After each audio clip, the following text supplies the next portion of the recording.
So you guys are all here because you are excited to learn more about profiles. And hold on one more thing. I'm just going to pin this. All right, there we go. So as it says here, and as you probably read in the emails I sent out, discovering how your profile lines in human design function for you can really help you understand what your unique purpose is, honor your needs and relationships, step forward to share your work with the world, and so much more. And so let's begin. All right. Hi there. I'm Jahje. I put this in here. You've probably seen this photo on my website. And I'm a certified quantum human design specialist. I've studied quantum human design all the way up through basically every class you can take at this point. um, I, and I've also studied traditional human design. The difference between quantum human design and traditional human design is quantum human design is sort of an offshoot of traditional human design that has been, created or more like built on from traditional human design by Dr. Karen Curry Parker. Ooh. And I love quantum human design, and that's really what I focus on because it has a tendency to be this more like elevated, deconditioned. You'll see when we get into the lines because I have the traditional human design and the quantum human design names for each line in there, and you'll see like just exactly why I like it so much more. And but I work with both systems. So my first chart reading of my own human design was in 2020 when we were shut down during the pandemic. A coach of mine brought in a specialist who read my chart, and I was hooked because I'd never met this woman. And she was telling me so many things about myself that she just couldn't have known, even searching the internet, because they were in my chart. And so it sparked this passion that I have now about using human design as a tool to help people. And now I help clients and people help them understand who they truly are. And human design shows us our best ways to make decisions, our way to tap into right work, how to create healthy relationships, and just so much more. And so I love it. I'm passionate about it. And I use my skills as here's my profile. I'm a 5-1, and you'll learn more about what that means soon. Emotional authority, manifester, that's my type, with the left angle cross of education, which is probably why I love speaking and always have.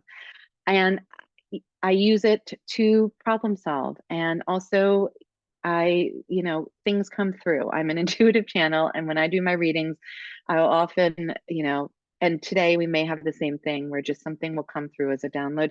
And I will offer that all of us have this gift. We all have things that we receive that are just our intuition kicking in, downloads. And when you start to understand human design, you actually understand the mechanics of it. So let's dive in. Your human design chart is amazing because it tells a story. And the story of a chart is contained in these key elements. And there's other elements in the chart, but these are the ones that really contain the meat of the story of who you were born to be, who you're here to be. So our human design type tells the outline of our character. And the type is usually what most people know.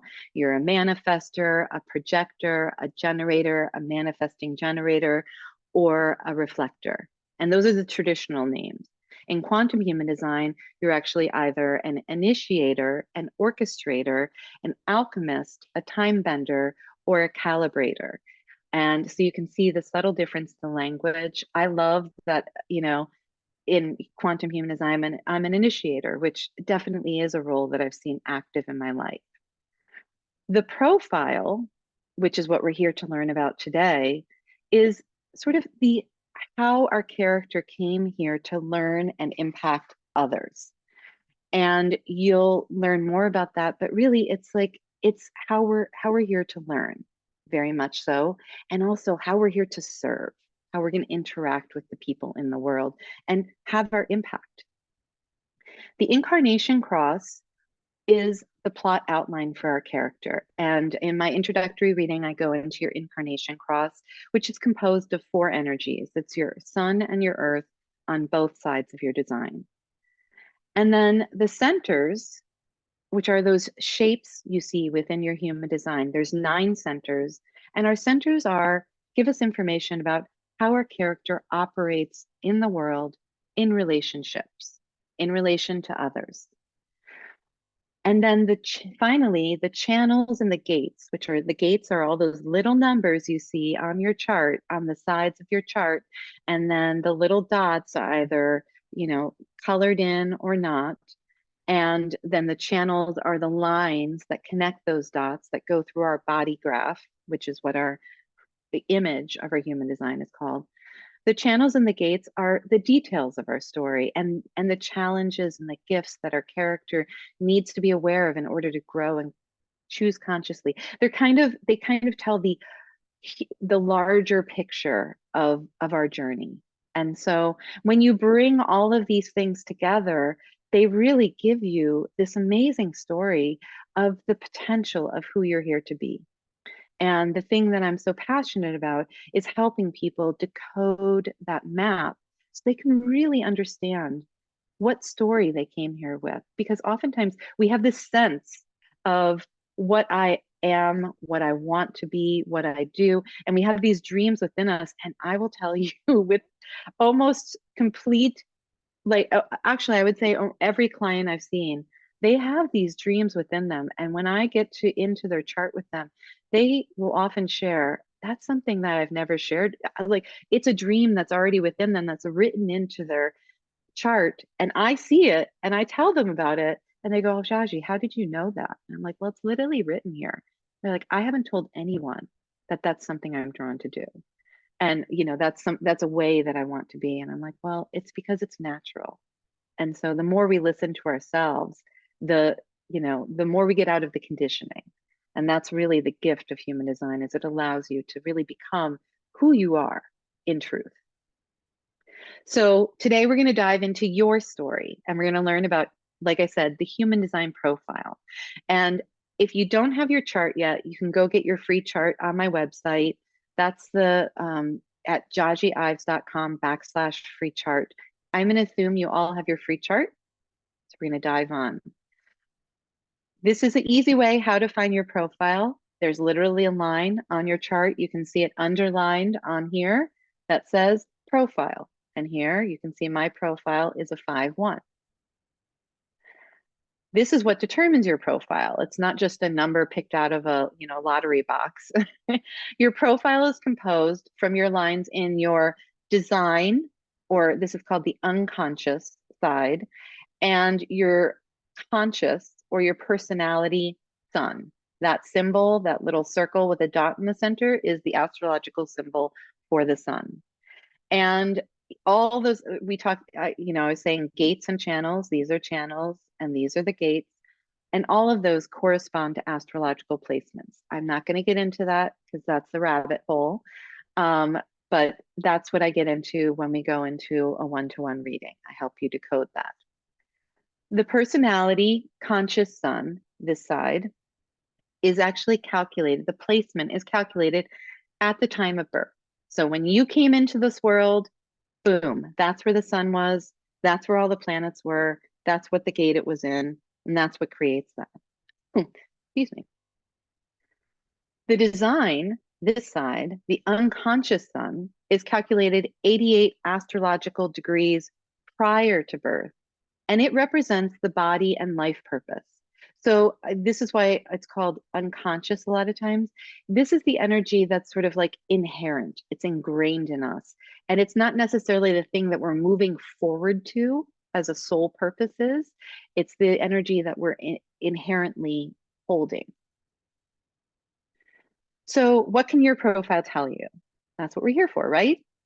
Your profile really offers these deep insights into personality. And today I'm going to go into characteristics, gifts, challenges, and I'm also going to give you some contemplation questions for each profile line so that you can really, after today, write down those contemplations and think about, like, where has this showed up in my life?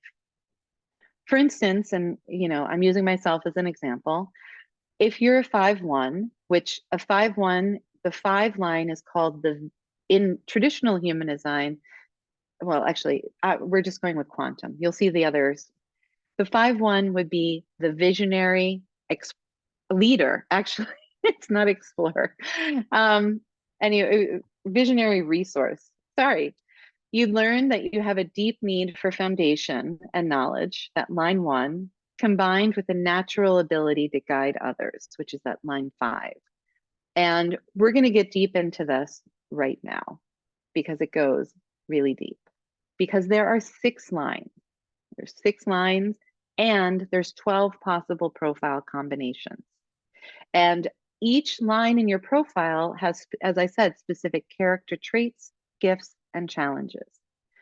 The first 3 lines, line 1, 2, and 3, no matter where they are on either side of the fraction, are called interpersonal interpersonal lines.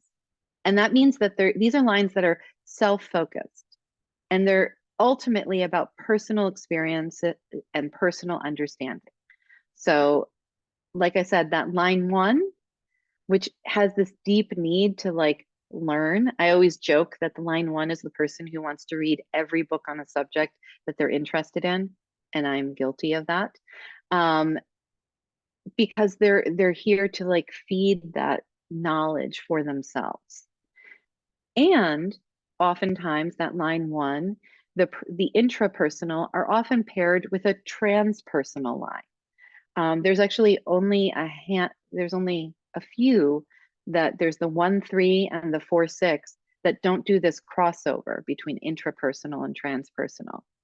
Most of us have a profile and a purpose of being here that is personal and collective or transpersonal, meaning that these energies, the last 3 lines, line 4, 5, and 6, that are transpersonal, are meant to be experienced in relationship with others.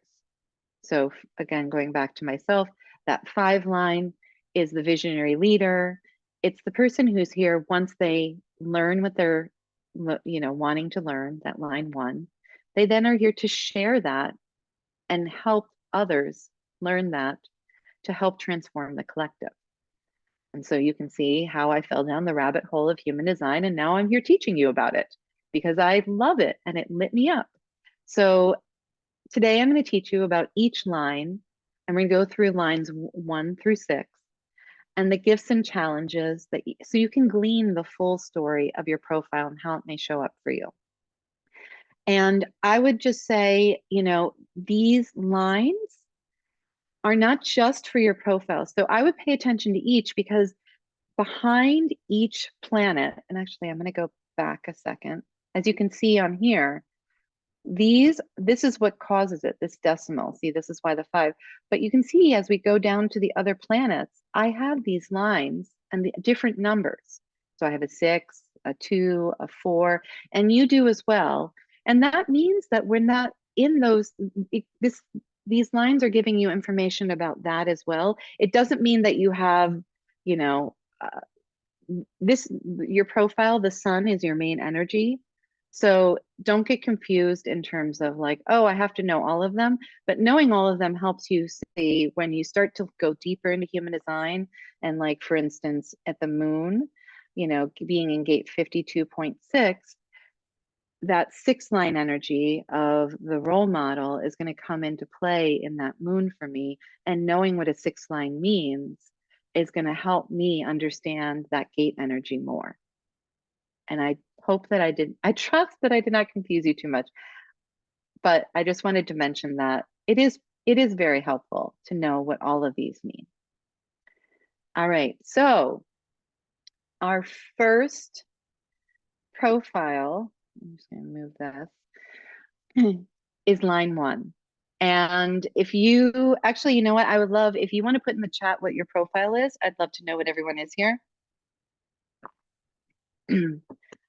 Line 1. So if you have a line 1 in your profile, you are known as the resource in quantum human design, or the investigator in traditional human design. I tend to use the quantum names for the lines because I find they're more descriptive. And as we go further in, like the line 5 is called the heretic instead of the visionary leader. And honestly, I just don't want to be a heretic. But I also find that it resonates more and it's more descriptive because line 1 is the resource. Like I said, the characteristics of a line 1 are these are people who are insatiably curious. These are the people who, when they find something that they're interested in, they are diving deep into that rabbit hole, and they usually are doing it in such a way where they're being introspective. They're kind of removing themselves from the what's going on so that they can focus on that deep dive learning. I will also say that line 1 is the first line in the lower trigram, which is the 1, 2, and 3, those lower numbers. And so they are building the foundation of knowledge. And that foundation is really important to line 1s. Line 1s are also, if you have a person in your life or you are a line 1, they're people who really need to know before they can go and do something. And there are people who need to know, like, for instance, if you have a child who's line 1, they're the one who have a million why questions, and they really need those questions answered. And so thank goodness for Google, because you can send them to Google and they can get those questions answered, or you can answer them with them, because they're here to soak up that knowledge so that they can then share it. And the gifts of line 1, they have a deep drive to learn and understand the world around them. And they're able to build those strong foundations in whatever they undertake to learn because of that thirst for knowledge. Line 1s also do tend to be self-reliant.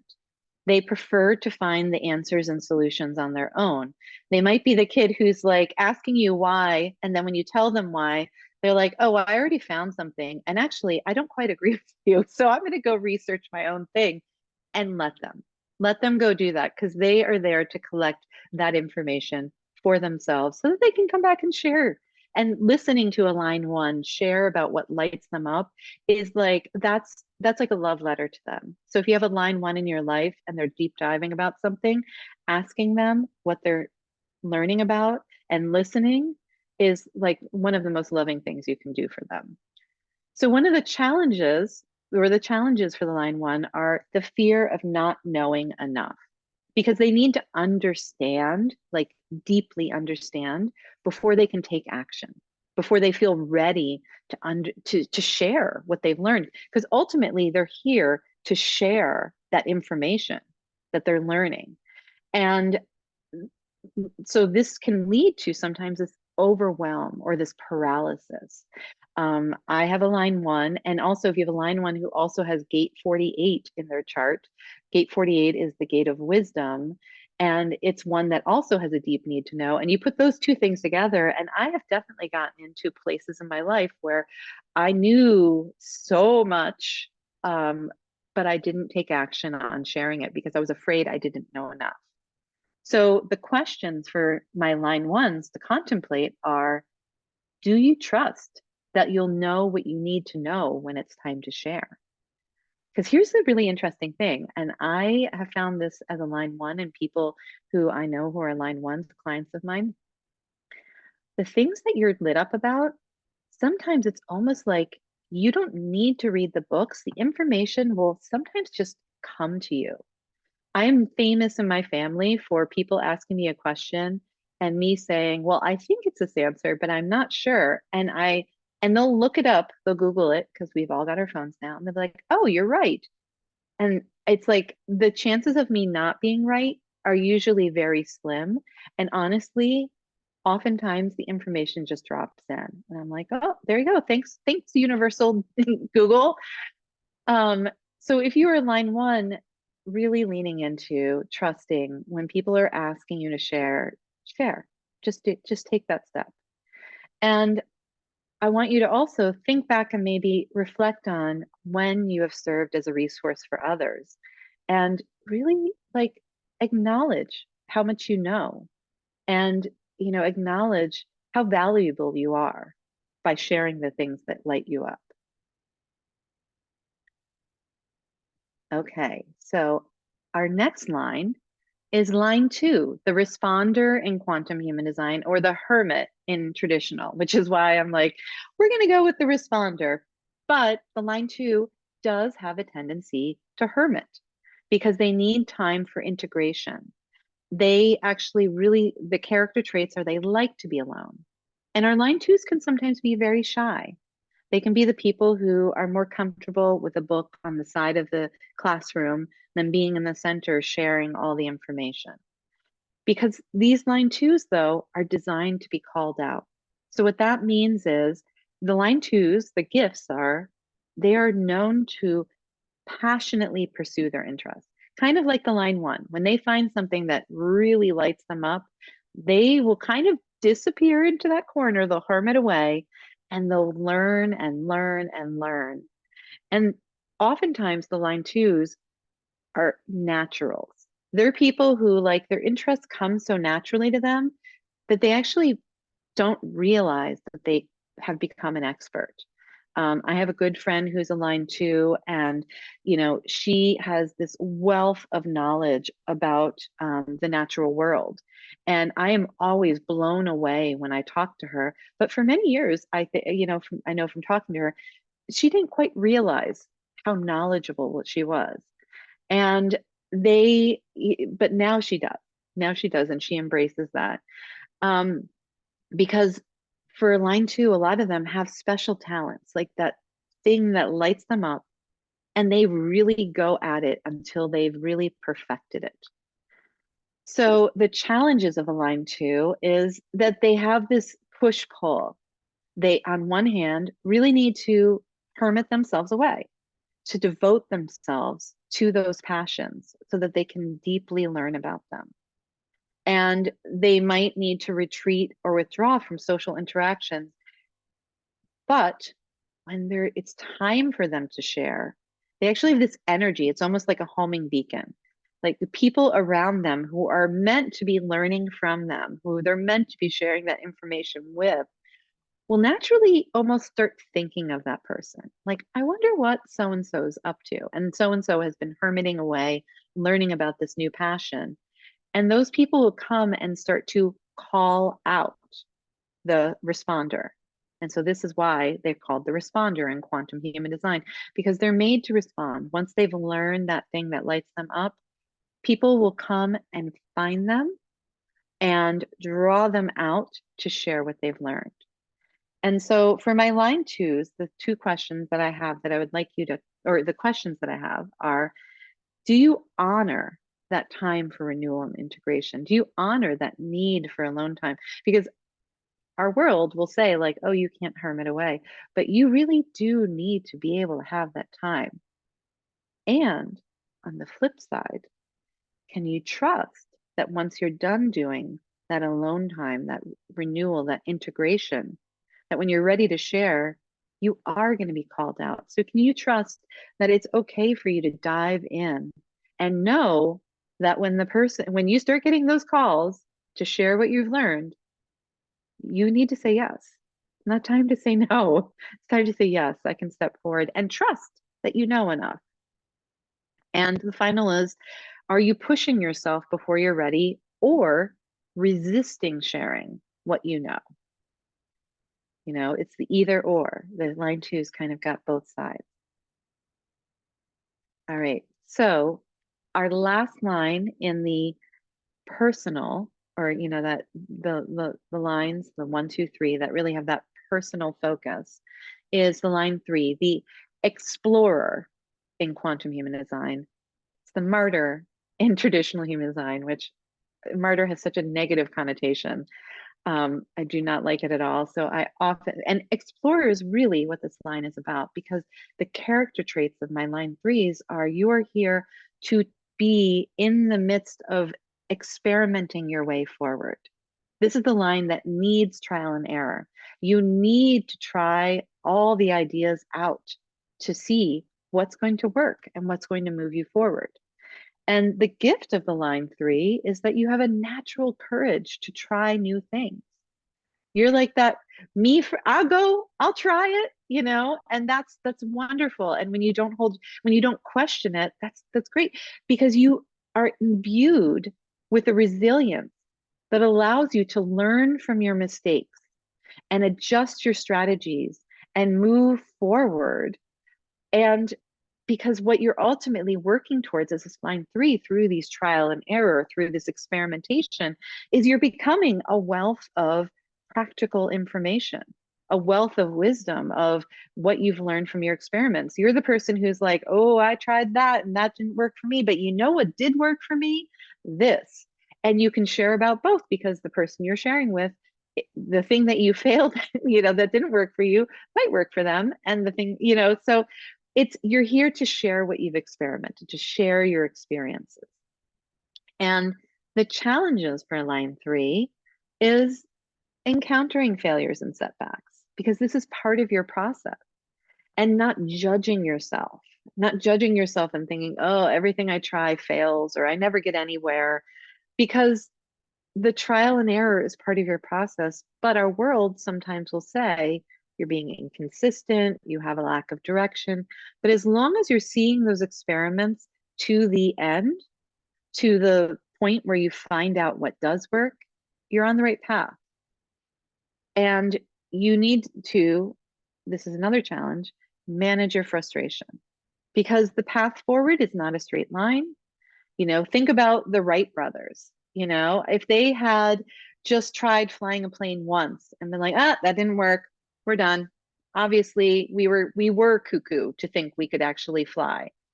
We wouldn't have airplanes.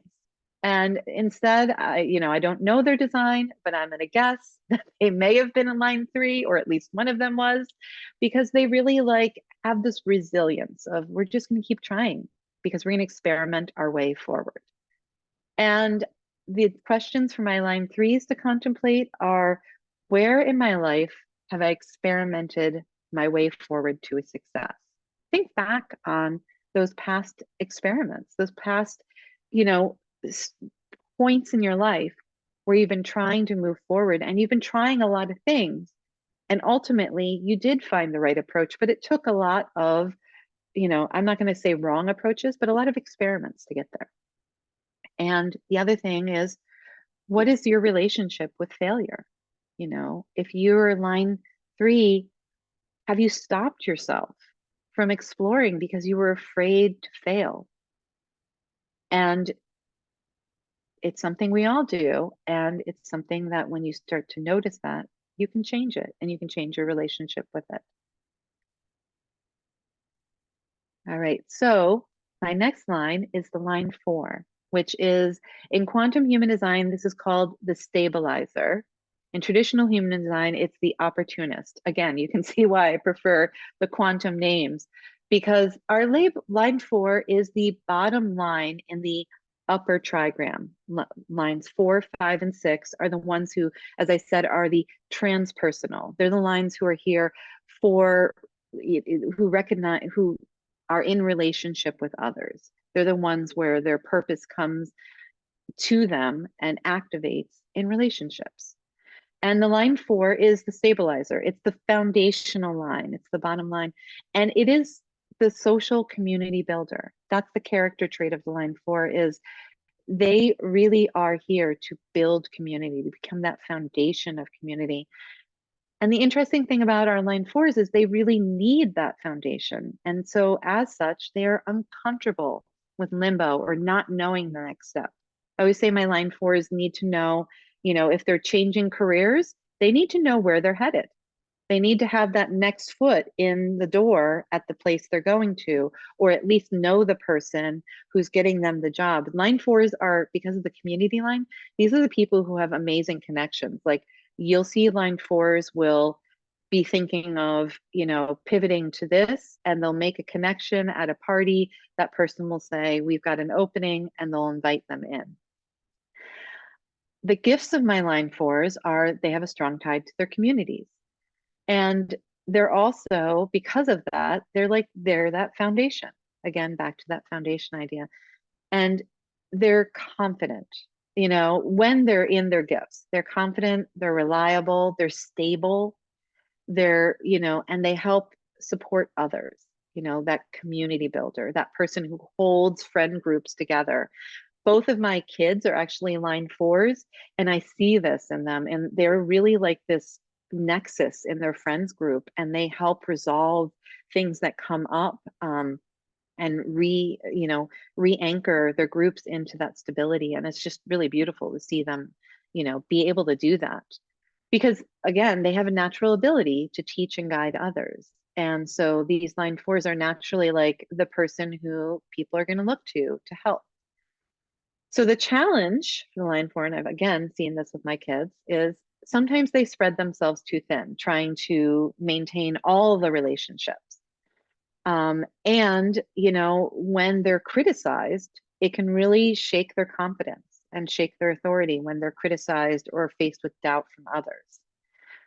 And then finally, they really can feel under pressure to meet expectations.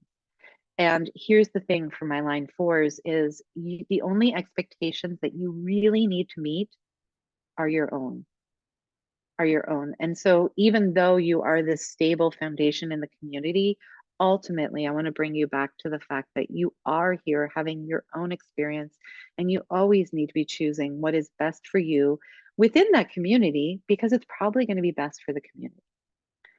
So my line fours are often resistance to change, like I said. So to contemplate is, how do you feel about change? And what strategies do you use to navigate change? Line fours, I've seen this with, again, both my kids. Oftentimes through their life, they have like a core community of friends. These are the people who often will make friends for life. But when those friend groups change, they need to have another group in place. They need to know where they're going. And so that's a strategy to navigate change. Like, are you making sure that you have more than one foundation? And the other thing I would say for my line fours is, do you trust that following your hunches, or in human design, your authority and your strategy, will lead you to the right place and right people? Because that's where knowing your type and your strategy and your authority really helps, is with this line four. If you're thinking, who are my right people? What's my right place? What's my next step to the next foundation? Going back to that simplicity of, okay, what's the strategy for my type, and what is my authority, which is our decision making within human design. All right, so line five, quantum human design, the name is the visionary leader. Traditional, the heretic. I am a line five, and I have found that like natural leader, magnetic problem solver, those are character traits that even when I wanted to hide in the back of the room, like when I was in the group project in school and didn't want to be put in charge, I almost always got put in charge, because line fives have actually a projection field where people really sense that you can help them, that you have the answers, that you can solve the problems, that you can lead the way. And you often can, but it doesn't mean you always want to. So the gifts of the line five are, the line fives possess a strong ability to master the basic principles that, they're interested in. You're not here to solve every problem, but you're here to, the things that light you up, you are here to master those and to offer solutions that can help everyone. And line fives are often known for becoming sought after experts in their field, because a lot of line fives pair up with a one line or a two line, where that information is what they're building their foundation in. And then they've got this line five that pushes them into the role of the visionary leader. And so they really do become these experts who can share the things that they're passionate about and help move us all forward, because they're here to guide people using that wisdom that they've acquired. So the challenges for my line five are that they may face high expectations from others. Like I said, just because you can solve the problems doesn't mean you have to. So you need to be selective. You can't guide everyone, and not every problem is yours to solve. Line five also have a specific thing called a projection field. So like that line two, the hermit, the who is designed to respond, to be called out. The line fives also have a projection field where people can sense with the line fives that what they're struggling with, that this person may have the answer. But the interesting thing about the projection field is it can cause people to see in you what is actually theirs to heal. Meaning that if you're a line five, in your life, you've probably at one time or another experienced something where someone came to you and said, you are this and you're the problem, and da da da da da. And you can clearly see that you are actually not the problem, that the problem lies in the person who is coming at you. And you know how to help them heal. But if they're not willing to take that step with you, then you can't move them, you can't help them move forward. And so I find that a lot of my line fives, like, we really have to have a sense of healthy self-worth, like, and knowing what's us and what's others, because that helps us anchor into, is this mine or is this somebody else's? So to contemplate again, that what I was just talking about, how do I handle the projections of others? It might not be negative, it might be positive, it might be that somebody is always asking you for advice, always wanting you to save them. But you're not here to just save them. You're here to guide them and make them self-sufficient, to show them the way, but not carry them on your back, if you get what I mean. And, for my line fives, how healthy is my self-worth? Like, do I value myself enough to draw those boundaries? The other thing for my line fives is, am I hiding? Am I not sharing because I'm afraid of being judged? Because in that projection field, you may have been in the past. Because you are here to step up and to lead and to share and to provide those wisdom solutions. But if you're hiding out because you're saying, I'm too tired, nobody will hear me, da, da, da, well, you're probably feeling even more tired because you're disconnecting from what you know you're here to do.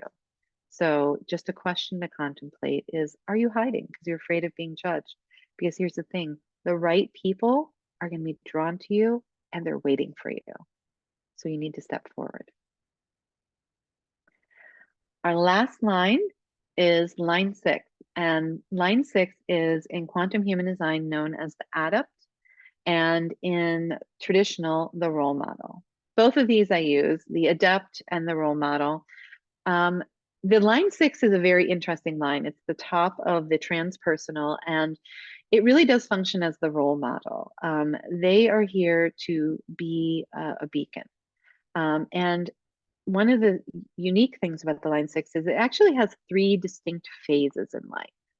So from birth to like really mid 30s, it says Saturn return, but most people will find, a lot of people I've talked to who are line six say, I was like mid 30s before this stopped, is they function like a line three, that experimenting their way forward, that like trying lots of things. And maybe, not everything works out because you're gathering information, you're finding the way forward. And what happens is so those first 30 years can be very, you know, challenging sometimes. They can be tumultuous. They can feel very, energized, energetic.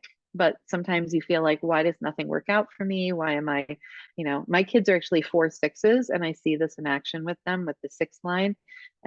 Sometimes they have to they have to work harder than others because things don't quite work out the first time, and then they learn, and but it creates this resilience in them. So then from 30 to 50, once you go through that line three phase, the line six actually goes up onto the roof, we call it. This is the on the roof phase. And from 30 to 50, there's this period of integration. And it's a period where you can seem aloof or disconnected, but what you're really doing is you're healing, you're integrating all those things that you learned through all that experimentation during those first 30 plus years of your life. You're sort of pulling back and you're on the roof and you're looking out at what's happening. You're integrating your lessons and you're sort of gathering your wisdom.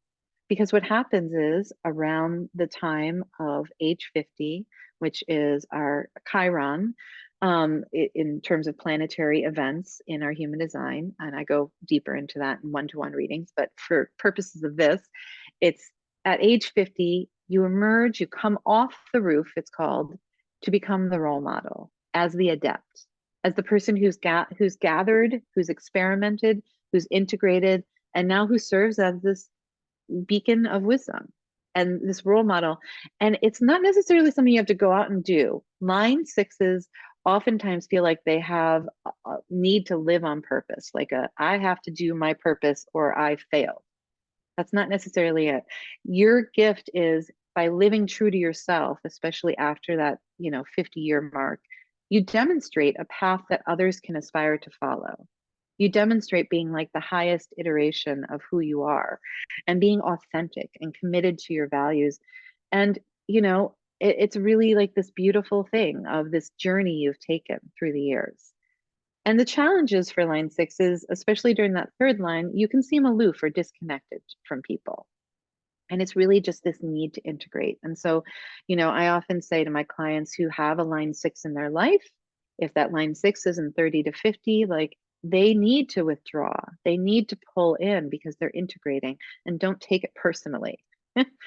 So, the other challenge is they can be seen as that role model and the expectations from others. But the only expectations you need to live up to are your own, because you're not here to necessarily meet other people's expectations. You're here to show them what's possible. And so to contemplate for my line sixes is, how much do you let yourself experiment?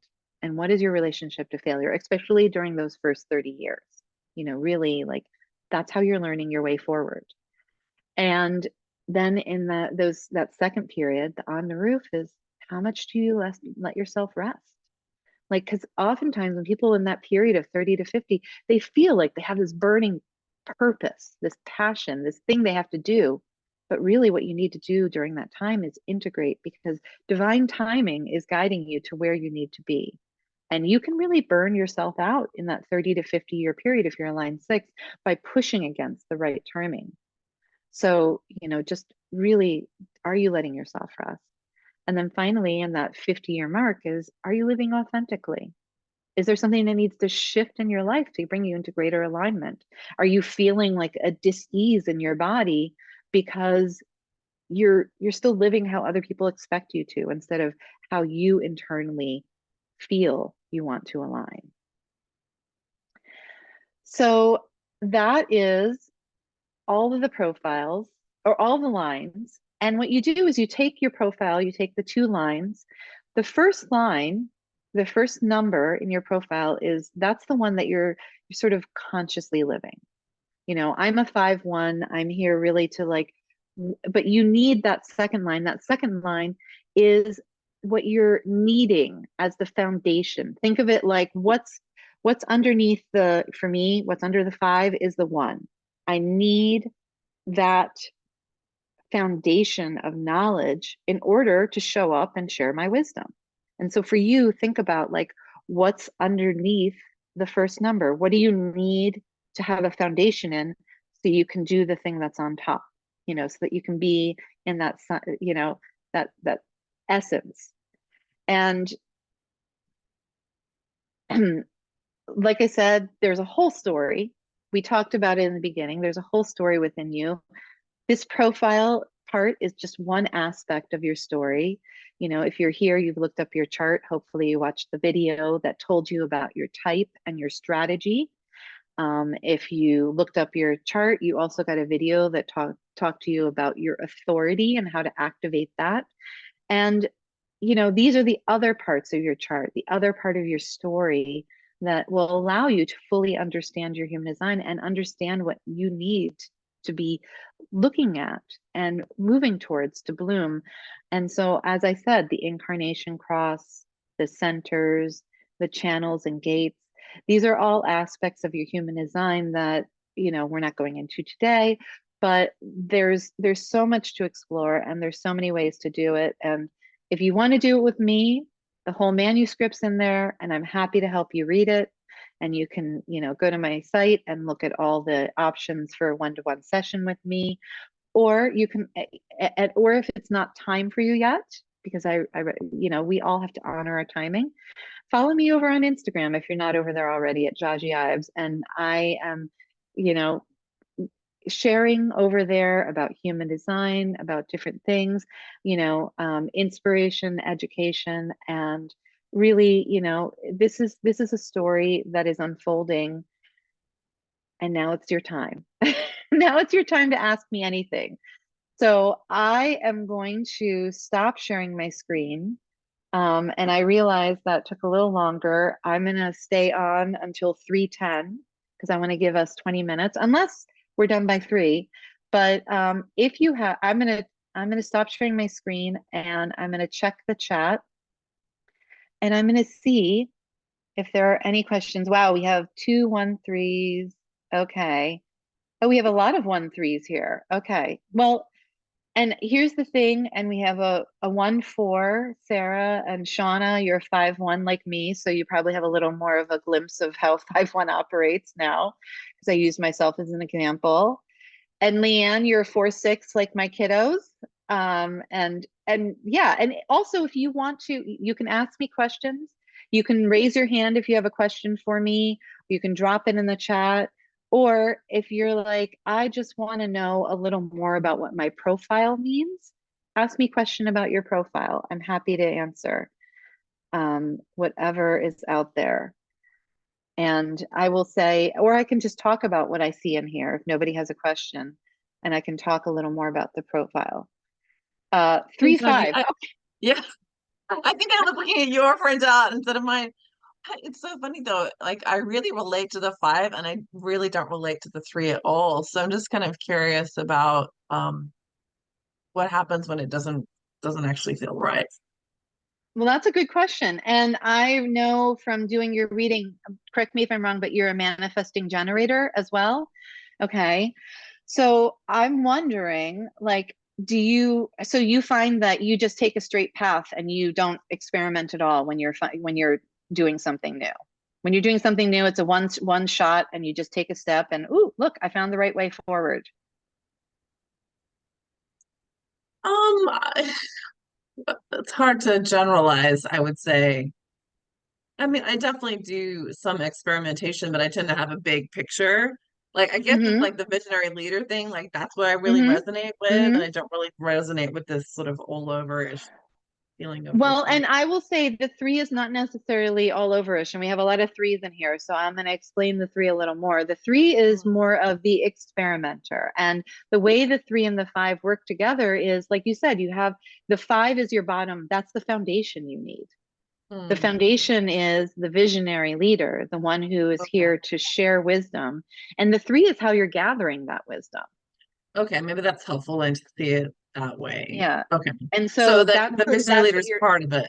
That's the foundation. exactly. And then there's some experimenting. So, okay, that's helpful. Exactly. So you're experimenting your way forward, and it's not necessarily like trial and error. Mhm. Um, but it can be more like inspired ways of thinking. Like, oh, I have this idea and it triggered this, and I've tried, we think about if you think about scientists, they're constantly following inspiration. They Yeah. try and experiment. Part of it works, part of it doesn't, but the thing that doesn't leads them to think, oh, what if we tried this? And then we try that. And that's how the 3 line works. Okay. It's sort of, I often liken it to the scientist who is experimenting their way forward. And nothing, actually, that's the thing that's really important for my 3 lines to know is you're not failing. Nothing is a failure. You're experimenting your way forward. And that's why I ask, like, what's your relationship to failure? Because our our conditioned, out there in the conditioned world, they say if you try lots of things and lots of things don't work, then you're failing and you're wasting your time. As a 3 line, you're never wasting your time. Mhm. Your experiment, as long as you're seeing things through. If you're trying something and not seeing it through and like abandoning lots of like unfinished things that then it can create chaos. And then you have to ask yourself, like, what am I trying to leave here? And what do Mhm. I need to go back and address? Because sometimes, especially if you're a manifesting generator, you're here to actually, we call them the time benders in quantum human design. You're here to find the fastest way forward. You're here to like skip a few steps. You know, our time benders are the ones who are built to like spin 3 plates at once, and that's Mhm. healthy for you. For the rest of us, it's actually we're more of a like, you know, maybe 2 plates, maybe, you know, but our time benders actually need to do that to burn off excess energy. Mhm. And you also need to make sure that you are seeing things through and not just abandoning things because you got frustrated, because that's the theme of a time bender and also an alchemist. Yeah. Oh, that relates. Okay, awesome. Thank you. Okay, you're welcome. Thank you. That was a great question. And I see Debbie says, how important is the accuracy of the birth time listed? So for the birth time, it is important in terms of it will affect some planets. I actually have an ability with my program to scroll through your day. Shauna, thank you for joining. If you are like, if it's minutes, it's usually not going to make that big of a difference, but it can make subtle differences. If it's you don't know where on the day you were born, that's something that I can help you check because, for instance, me, if I was born a few hours later on the same day, I would actually be a manifesting generator instead of a manifester. And at 11 p.m. on the day I was born, I would have turned into a reflector, which is completely different. So it does make a difference, but if you're within like an hour, it's usually not that big of a difference, but it can make a bigger one. And Debbie, if you want to, you can open up, but otherwise I'll trust that helped. Oh, you're welcome. All right. So Lindsay says, I'm a 3-6. Could you speak to how six is a foundation for the six, for the three? Seems backwards. It does a little, but it's also that same thing with like Shauna being a 3-5 is the the sixth line, and it depends on where you are because if you're in the first 30 years of your life, you're actually like a double three. You're a three and a three. Um, and you're not. I'm Are in you the on the last roof? phase. I'm on You're the in the last. last phase. Okay. Yeah. So you're off the roof. You're off the roof. You're in Yes. the role model. Okay. So for that, I would also think of like how you living authentically aligned to yourself and then experimenting with the energies that are drawing you forward. That 3 line, that wanting to, that if you think of the 3 line, like they're here to experiment their way forward, and you being grounded in having this foundation of knowing who you are, what you're interested in, like really having that solid foundation, that's how it's going to interact, is that six is going to support that experimenting, and you're not going to be shaken by people, and you're going to serve to those around you as sort of a role model of this is how it can be. Experimentation isn't a bad thing. It's actually, when you're anchored into your knowing of yourself, it's a really powerful thing. So, Okay. I, So there's simultaneous, like while yeah, they I've support moved each other. through. Yeah. Yeah. Yes. Thank Sorry, I you. didn't mean to. They're like, Mm. it's like stacked. That's why I keep going like this. It's sort of like foundation and, Mm. the supported experimentation. You know, you can't be solid in this without a solid foundation. Okay. Thanks. All right. Were there any other questions Can I? related to lines? Yeah, absolutely, Oh, Sarah. hi. On the printout thing, um, I'm guessing, like, what is design sense? Is that like a channel or a gate or something down What does your design sense say? inner vision? Inner vision. Okay. Like So what is design sense is part of your PHS system, which stands for primary health system. And those on your chart, there's right next to the body graph, there's like 4 arrows. And there's numbers, and the design sense correlates to that. And you said inner vision? Mhm. Okay, so design sense inner vision correlates to, essentially it's connected to, uh, that's actually one of the ones where it is what it is. It's like it's connected to inner vision, and it's how you digest information. My son has this, and he is like a dreamer, and it's paying attention to that inner vision and taking in information, like not I think oftentimes the design sense helps us know what our strengths are, and your strength often is that inner vision. And it will crop up in terms of like you knowing information that comes up that way. And it goes deeper than that, but that's like Yeah. the Cliff Notes Yeah, version. no, thank you. Thanks. You're That's welcome. Yeah. And All right. question Hi, as well. Chloe. Yeah. Hi. So I'm line 1-3, and I really resonated with both of those. I also resonated a lot with line 4, which I found kind of interesting too. But the challenges for line 1 are things I've already worked through, but I find that I'm actively trying to work through the challenges in the line 3 that you were like, these are the questions you need to think about it. There are things that I'm like actively working on right now. Is there like a reason why I struggle more with the line 3 aspect of it, or it's just how it is? Well, I think one of the reasons is that our society values people who gather information, but doesn't value people who experiment their way forward. Like, think about how we're taught, like when you try lots of things and not everything works out, you start to be labeled a failure. And you start to be labeled as like a person who can't make stuff work. And it's sort of, I think especially in our society, 1-3s can have this idea of, oh, I need to, especially with that one line, it's like, oh, well, it didn't work out because I didn't have enough information. So I'm going to go back to my books, and I'm really going to learn. And then I'm going to sort of dip my toe back into experimenting. And the more that we make ourselves wrong for things not working out, the more we stop experimenting. But the beauty of the line, and the 1-3 is it's one of those personal profiles. And you can see you're not alone here. You've got a few 1-3s in the room with you. And 1-3s are really here to dive into what interests them, like the things that you love to learn about, and then experiment with that stuff. Experiment because you're here to like learn from it. And then you go back and you learn again, and then you experiment. And really, if we think about how the most innovative things move forward is in that process. Like, I learn deeply, and then I throw spaghetti at the wall, and then I go back, and then I throw spaghetti at the wall. And so, but I think especially, I'm just going to say in our society, we value knowledge more than experimentation.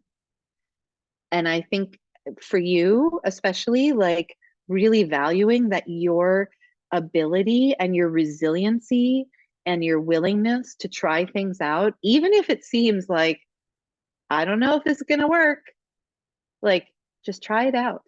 Just try it out. And what type are you? Are you a generator or? I am a time bender, like the manifesting. Oh, you're a generator. manifesting generator. Okay. Yeah.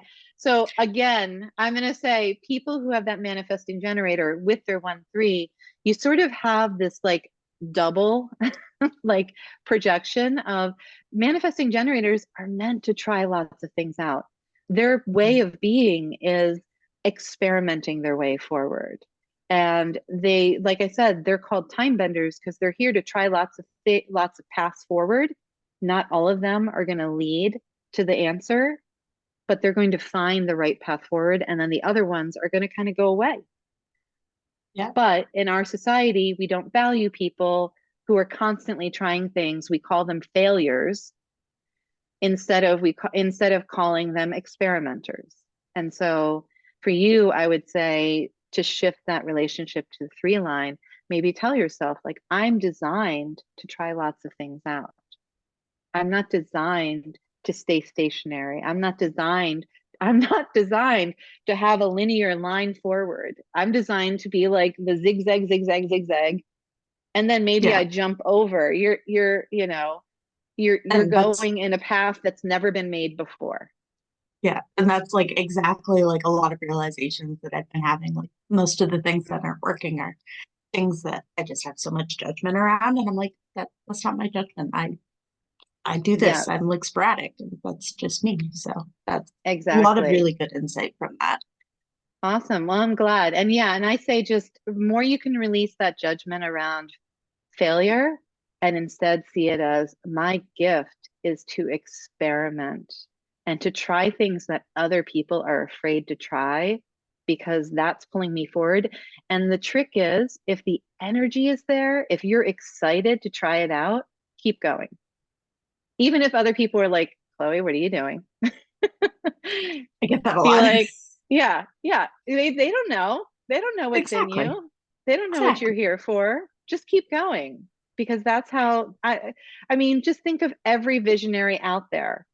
Like every invention we have was made by someone who was absolutely told they were completely crazy at one time or another. But they kept going anyway. And that's it. So, Thank you. thank you for that question. All right. Anybody else? All right. Well, then if it's nothing, we've got nothing else. I see we're right at time. And so I'm going to say thank you all so much. I will be sending out an email tomorrow with this recording so you can rewatch, or if you know somebody who could get value out of this, feel free to forward that email on to a friend who might, this might help explain why they have a relationship like, I'm just thinking of Chloe with where they keep trying things and they feel like they're not moving. They're being judged for trying all the things. Um, and yeah, I would just encourage you to like keep diving in. And if you want to dive in and explore what all those numbers mean, you can, like I said, there's different options on my site. You can book an introductory reading where I will say, I say what we go through, but I go through whatever the energy pulls us towards. So I usually talk about gates. I talk about this. We kind of we experiment our way forward into what you need to know on that introductory hour. Or if you're ready to like, I want to know what every single number in my chart means. That's what I do on the deep dive. And as I said, I do a business deep dive if you're a solopreneur. I want to know more about your business messaging, where to focus your energy, that sort of thing. That has been hugely helpful for my business entrepreneurs. Or if you're like, I just for my own life want to know how to find better alignment and understand the story that's within me, then you might want to do a deep dive. Um, and as always, I am on the other end of that email. So if you ever have questions, you can always just hit reply on any email that pops into your inbox, because I am the wizard behind the curtain. So it was wonderful. Thank you so much for your time today, and have a beautiful rest of your day. So Thank take you. care, everyone. Yeah, thank you. Take care.